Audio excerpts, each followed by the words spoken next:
So let's talk about voidbent armor after the nerf 1.05. Is it still worth using? Should you be spending your money to get it? After 1.05, the resilience bug got fixed, which basically nerfed voidbent armor. So now I have lots of people in my company asking, is voidbent armor still worth it? And they said they looked around, they couldn't find any real good advice on it. So I actually had someone directly ask me if I could make a video on it. So that's what I'm going to be doing today. So I'm going to give you my best opinions on why it is or isn't worth it. I'm going to give the reasoning for it, and you can decide if my reasoning makes sense or not. But I'm going to explain it to the best of my ability so you understand whether or not to spend 30, 40, 50K getting your voidbent armor now that resilience is not as good. So let's start off with the basics. So voidbent armor. I got the voidbent breastplate on. So this gear is going to give you elemental heavy defense, meaning it's leaning towards elemental. There's 3 types of armor in the game: lean elemental, a 50-50 split, or leaning towards physical. It comes with con, empty gem socket, resilience, invigorated, and luck. Well, the argument here is that could be better perks than having resilient and or invigorated. Also in PvP, luck doesn't do anything. Now, before we move on to the next part, in case you are unfamiliar with voidbent armor, you'll need 1 void ore to make it, a bunch of motes. It usually comes up to, right now on a lot of servers, voidbent ore sells for anywhere from 5,000 to 12,000 coins, and to convert it and get all that done, you're going to be in it anywhere from 7,000 to 13,000, 14,000 coins in order to just get the voidbent ore. It also requires a ton of asmodium depending on the piece, runic leather, I think it was phoenix weave, and a few other mats. So all in all, for like the breastplate, which is going to be the most expensive because the 20 asmodium, you're going to be in it a good 12,000 to 20,000 coins depending on your server, your prices, and how much you saved, how much you got yourself, that kind of thing. So depending on your server, a full set of this is going to cost you anywhere from 50,000 coins to 80,000 coins maybe. So then you have to ask yourself, what else could I get for 50 to 80,000 coins? You also have to ask yourself, what do you have available to you? Do you have armoring 200, or are you in a company with somebody who has armoring 200, or do you know somebody you trust to give materials to who is armoring 100? For example, there's a guy on our server, I don't want to call him out by name, but there's a guy on our server who is a known scammer, and he literally, anytime someone does, hey, I need an armor, hey, I need whatever, he'll say, I can do it, takes their mats and runs, and just literally does it forever until people stop giving him stuff, which, there's always an influx of somebody who doesn't know who he is yet, and keep giving him stuff, and he's stolen hundreds of thousands of coins worth of stuff. So do you have an armor available to you that you can trust, who can make armor? Does that guy have armoring trophies? How good are they? How close can he get you to a consistent 600 gear score? Because unless you get 600 gear score, you're not going to get the 3rd perk. The 3rd perk is only on 600 gear score armor when crafting.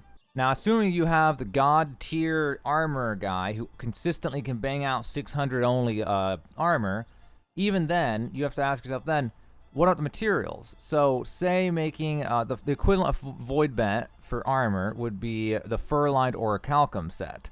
So for the fur-lined orichalcum set, I don't have the numbers offhand, but you're going to have to use the asmodium and all that stuff to get 600. So a full set, I think, is probably like 54 asmodium. And then I think the total rare mats like that is somewhere around 75 or something like that, just roughly.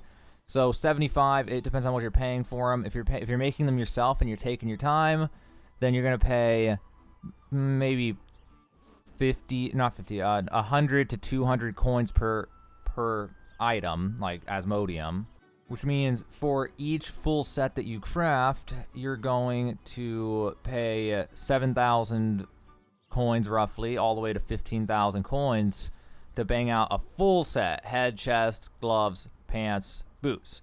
The catch is, though, when you craft something, you can only control one thing. You can either guarantee con, or guarantee strength, or guarantee int, or whatever, or you can guarantee 1 perk and let the stat just roll randomly and let the other 2 perks roll randomly.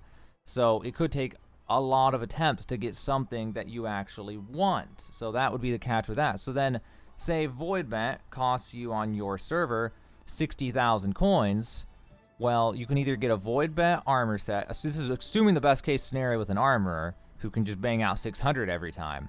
You can either get 600 gear score voidbent for 60,000 coins or something, or you can have like 8 attempts at crafting 5 pieces of fur-lined orichalcum, 600 gear score, if you have a super armor, okay? If you don't have a super armor, though, it's going to be 590 to 600 or 585 to 600, which you're going to lose a perk, and you're going to lose a little bit of stats then. And you have to decide, do you want to trade out these things? So with that being said, now you understand the situation of what your options are, of, you know, how far will your money go, what can you get with your money with one thing versus the other. Let's talk about PvE with voidbent armor. So PvE, voidbent armor is still arguably the absolute best thing you can get. Now, you actually could get better stuff, because for resilient and invigorated, there may be other things that you want, especially on a single piece, because there are certain perks, they don't stack, but if you can just get one of them, they're really nice. So you might want one piece of the voidbent to be swapped out with something else, where you just keep rolling until you get like 1 or 2 of those perks that are right for your class, that give you special abilities, like, you know, extra cooldown when you hit this ability, or something, you know, there's one for each class. Like, I know Divine Embrace has one where healing a target below 50% gives haste to that target, and you can only get that on one piece at a time. So I think that's actually on a weapon, though. But there's things like that. So, you know, you might want to swap out one piece of the voidbent. Still, the main thing about the voidbent, though, is the luck. It's like the best for PvE, because you're guaranteed luck with your con if you're a tank. Okay, if you're not a tank, if you are a dex user, the medium set still has dex and luck. Now, if you're a light user, it doesn't make any sense because the light gives strength, so that one's just kind of an oddball armor set. Your other option is to get chunks of Adderstone and you have 8 attempts with fur-lined orichalcum for the comparable price to get the stats you want then, if you want to get a full set of luck. So you're going to go in and you're going to have your armor use a chunk of Adderstone and hope that you get con or whatever other stat you might want, like strength or focus or whatever you go, depending if you're a paladin or whatever the heck you play. So those are your options, but for the reliability, especially since Void Ore is slowly coming down over time because more people get their Voidbent, less people need it, and also it got nerfed some. So like on my server, Void Ore is now down to like 7,000 for the ore. So the price of Voidbent's going down and down and down. So if you can snag your Void Ore and get your Voidbent ingots for cheap enough, it's probably worth just going ahead and getting the Voidbent armor for PvE just for the luck, the guaranteed con, if you're a tank that is, or the guaranteed dex if you're a medium, you know, whatever. If you need int though, obviously it's not an option. If you need anything other than con or dex, it's not an option. But if you need con or dex, yeah, I'd probably just go ahead and go for the Voidbent. Now the price is coming down because of all the nerfs. It's a guaranteed luck. It's you can take it and you can go run PvE and have more chance of getting stuff. You're playing for the end game, you know, trying to get your random drops on crafting trophy materials like armor, journal, and precision engineering tools. It's just going to increase your chances of that. It's just a guaranteed, you get that, you're ready to go, you're ready for the end game in PvE, you're ready to find rare items. So from that perspective, I would probably still recommend the Voidbent armor. It's just, it's guaranteed.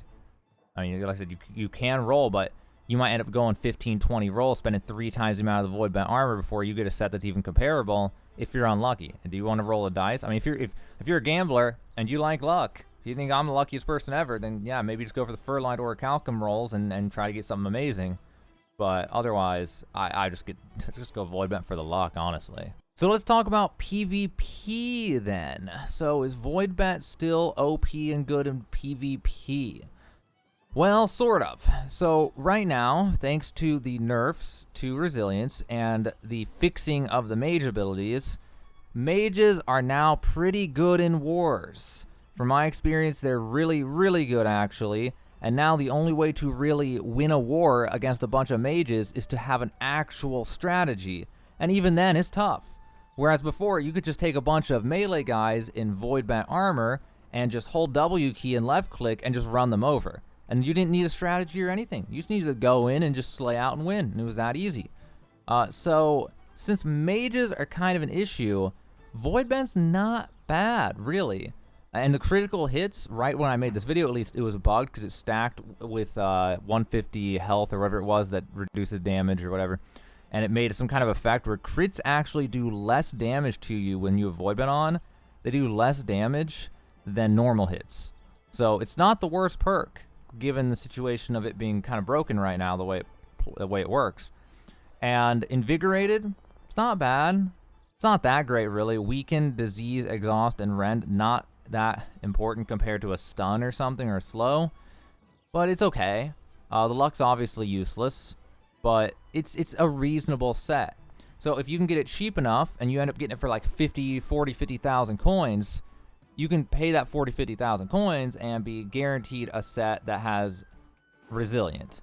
But at the same time, there's a bigger issue, though, with this. If you have access to an armor, then it changes everything. If you have a good armor, you can go like 585 to 600. Or if you have a super armor who has all the major trophies and has the settlement buff and has a house in the settlement that has a settlement buff and can just no matter what bang out 600 gear score, which I'm pretty sure that's how that works. I haven't gotten to that point in the game for myself yet, but I'm pretty sure you can get 600 crafting attempts. If you have an armor like that, or even just a comparable one that, you know, gets you high end, well, you're already competing with the voidbent, because the luck does nothing in PvP. So therefore, voidbent isn't even 600 gear score. It's the same as a 590, where you only have 2 perks. So if that's the case, you can just bang out a full set of fur-lined orichalcum, and it would be very comparable. You might have, you know, if you get a 590, you're gonna have 24 con. Oh no, you're gonna lose 5 con from the whole set. You know, you're not gonna have resilient, but in return for not having resilient, well, you could roll some resilience if you get lucky, you're going to get 2 totally different perks. So then you have to decide, do you want resilient, or would you rather have cooldown reduction?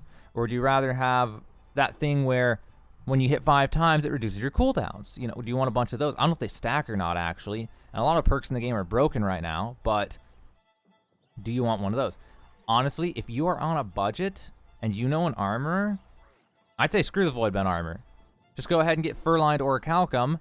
Just get it like 595 or whatever, and put on the stat that you want, and just get your perks. Because for the same price as the voidbent armor, you'll be able to get like 8, maybe, some 6 to 10 crafting attempts for full sets of fur-lined orichalcum, assuming you're not just buying the Asmodeum straight. If you buy the Asmodeum straight, it might be like 500 a piece, and you only get like 3-4 attempts.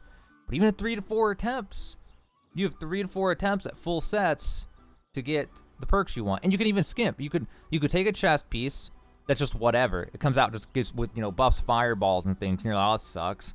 But then the gloves and the boots, you could just re-roll the gloves and the boots until they're exactly what you want, because they use way less materials. Then your materials can go a lot further. Then you can go there and you can have like 25 attempts at getting perks that you want, because you're making the boots and the gloves. And once you get the boots and the gloves you want, if you have any money left over on your budget, then you start doing the next cheapest, which is either the pants or the hat. And you keep doing those until you get the perks that you want. And chances are, by the time you've paid as much as you would have paid for a voidbent set, you'll have boots and gloves with better perks than the voidbent, and maybe pants too, or a hat, or maybe if you're really lucky, you'll have all of those and then just a crappy chest piece. Which, I mean, it just sounds like the better way to go. That just sounds like the better way to go, honestly, because fur-lined orichalcum is going to give you the same split of elemental physical. It's basically the same armor. So voidbent armor is just not that great for PvP now compared to just going ahead and crafting sets, mainly because luck isn't actually a perk. And if you get lucky and your armor has 600, you're actually getting 3 perks. So you have even more chances of getting fun things that make you better in PvP. So voidbent armor is definitely not ideal, because you can go further with fur-lined. So for the end game, and at the very end game, if you have infinite budget, you just keep on banging out full sets of fur-lined orichalcum with your super armor until you get 3 perks that are amazing, since the luck is garbage and voidbent is naturally down 1 perk. So that's my opinion on that. That's all my thoughts on that. I have people ask me whether or not they should use it. Everyone always comes to me for advice on stuff like this. That's my advice, guys. It just depends on for PvE. I still lean towards using voidbent for the simplicity and the guaranteed luck. For PvP, just if you know an armor, then just bang out some freaking fur-lined orichalcum until you get even better stuff. And now, ideally, like, then the better your armor, the more you're going to lean towards that choice. If you don't know an armor who can help you, you still need an armor to get voidbent. So there's your 200 armor. So why not just have him do it? But there's also an issue, though. if you only know, there's one other catch, and I'll throw this in here.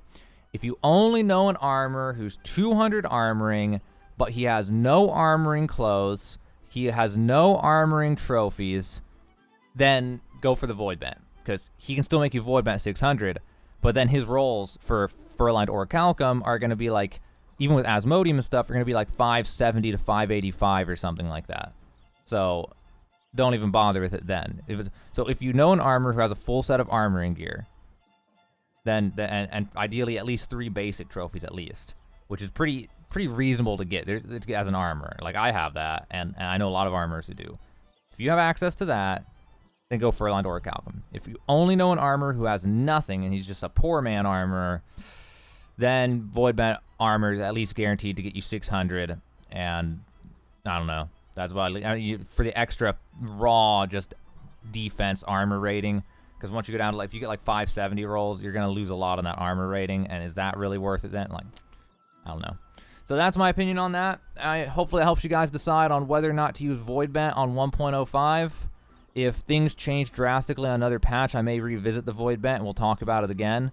But as of 1.05, PvE, big thumbs up from me on voidbent. It's still a great idea. For PvP, it just depends on what access you have to an armor. And that is my final conclusion on whether or not to use voidbent. Now, you can take my opinions with a grain of salt, and you have your own opinions too. I'm not going to tell you how to think, but if you were coming to me for advice, that is the advice I would give you on whether or not to use voidbent armor in patch 1.05 of New World.